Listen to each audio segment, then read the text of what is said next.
জয় দিয়ে বিপিএল শুরু দুরান্ত ঢাকার। বরাবরের মতো এবারের আসরেও প্রথম ম্যাচে ব্যর্থ কুমিল্লা ভিক্টোরিয়ান্স। কুমিল্লা ভিক্টোরিয়ান্সের দেওয়া 144 রানের লক্ষ্যে ব্যাট করতে নেমে শুরু থেকেই ঝড়ো ব্যাটিং উপহার দেয় দুরান্ত ঢাকা। নাইম শেখের হাফ সেঞ্চুরির ওপর ভর করে 13 ওভারের মধ্যে 100 পার করে ফেলে রাজধানীর দল। যদিও শেষ দিকে গিয়ে ম্যাচটা কঠিন হয়ে যায়। শেষ 7 বলে দরকার 10 রান। ইরফান শুক্কুর ছক্কা মেরে ম্যাচকে সহজ করে দেন। শুক্রবার মিরপুর শেরেবাংলা জাতীয় ক্রিকেট স্টেডিয়ামে 5 উইকেটে জিতেছে দুরান্ত ঢাকা। জবাব দিতে নেমে 3 বল হাতে রেখেই লক্ষ্যে পৌঁছে যায় দুরান্ত ঢাকা। রান তাড়া করতে নেমে শুরুর দিকে ঝড়ো ইনিংস খেলেন ঢাকার ওপেনার নাইম শেখ আউট হলে স্কোরবোর্ডে 5 রান যোগ হওয়ার পর বিদায় নেন আরেক ওপেনার দানুশিকা গুনাতিলিকা। 42 বলে তিনি করেন 41 রান।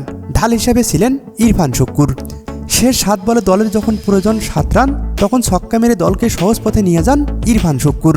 16 বলে 24 রান করে আউট হন এই ব্যাটার। ফলে আরও জমে যায় সেই ম্যাচ। শেষ ওভারে ছক্কা মেরে দলের জয় নিশ্চিত করেন শ্রীলঙ্কান খেলোয়াড় চতুরাঙ্গা ডি সিলভা। কুমিল্লার হয়ে 2টি করে উইকেট নেন তানভীর ইসলাম ও মোস্তাফিজুর রহমান। খুশিদিল শাহ নেন 1টি উইকেট। এর আগে শরীফুল ইসলামের হেডটিকে 143 রানে থামে কুমিল্লার ইনিংস। দলের হয়ে সর্বোচ্চ 66 রান করেন সাবেক অধিনায়ক ইমরুল কায়েস। তাওহিদ হৃদয়ের ব্যাট থেকে আসে 47 রান। হেডটি কপারে শরীফুল নেন খুশিদিল শাহ, রোজ সেন্স এবং মাহিদুল ইসলাম অঙ্কনের উইকেট।